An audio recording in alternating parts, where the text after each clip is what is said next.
ഒരു പാൻ അടുപ്പത്ത് വെച്ച് ചൂടായിട്ടുണ്ട്. അപ്പോൾ അതിൻ്റെ അകത്തേക്ക് നമ്മൾ 2 തേങ്ങ, നല്ല മൂത്തിട്ടുള്ള തേങ്ങ, വിളഞ്ഞ് കിടക്കുന്ന തേങ്ങ എടുത്ത് ചെറുതായിട്ട് ചിരകിയിട്ടെടുക്കണം നമ്മൾ.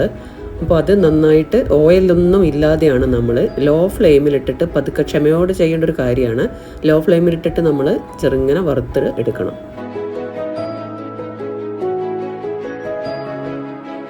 അപ്പോൾ ഏകദേശം ഇതിൻ്റെ നീരെല്ലാം വറ്റി ഒരു ചെറിയ ലൈറ്റ് ബ്രൗൺ കളറാവുന്ന സമയത്ത് നമുക്ക് 1 ടീസ്പൂൺ കുരുമുളകും 1 ടീസ്പൂൺ പച്ചമല്ലി, നമ്മളെ കായ് മല്ലി ഉണ്ടല്ലോ, പൊടിയല്ല, പച്ചമല്ലി, അതുപോലെ തന്നെ ഒരു 20 വറ്റൽ മുളക് ചെറുതായി കട്ട് ചെയ്തിട്ടാണ് ഇടുന്നത്.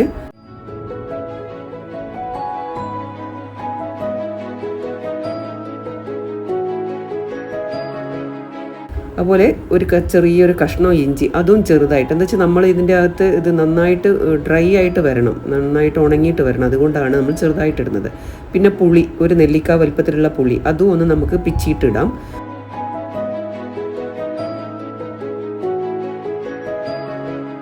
പിന്നെ കറിവേപ്പില വേണം. കറിവേപ്പില നമുക്ക് എത്ര വേണമെങ്കിലും നമുക്ക് കറിവേപ്പില നല്ല ടേസ്റ്റ് ആയിരിക്കും. നന്നായിട്ട് ഉണങ്ങിയിട്ട് വരുമ്പോൾ കറിവേപ്പിലയ്ക്ക് ഒരു പ്രത്യേക ടേസ്റ്റ് ആയിരിക്കും.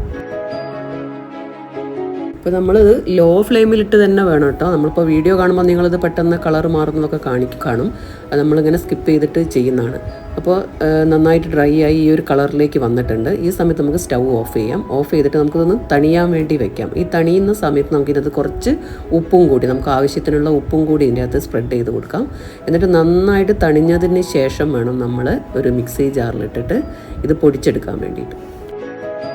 പിന്നെ നമ്മളിത് പൊടിച്ചെടുക്കുന്ന സമയത്ത് ഇതിൻ്റെ അകത്തൊരു തുള്ളി വെള്ളത്തിൻ്റെ അംശമില്ലാതെ, വെള്ളമൊന്നും ചേർക്കാതെയാണ് നമ്മളിത് അരച്ചെടുക്കുന്നത്. അപ്പോൾ ഇത് നന്നായിട്ട് ഇങ്ങനെ ക്രഷ് ചെയ്താണ് എടുക്കേണ്ടത്. അപ്പോൾ പൊടിച്ചെടുത്തോ ഈ ഒരു രൂപത്തിലായിട്ടുണ്ട്.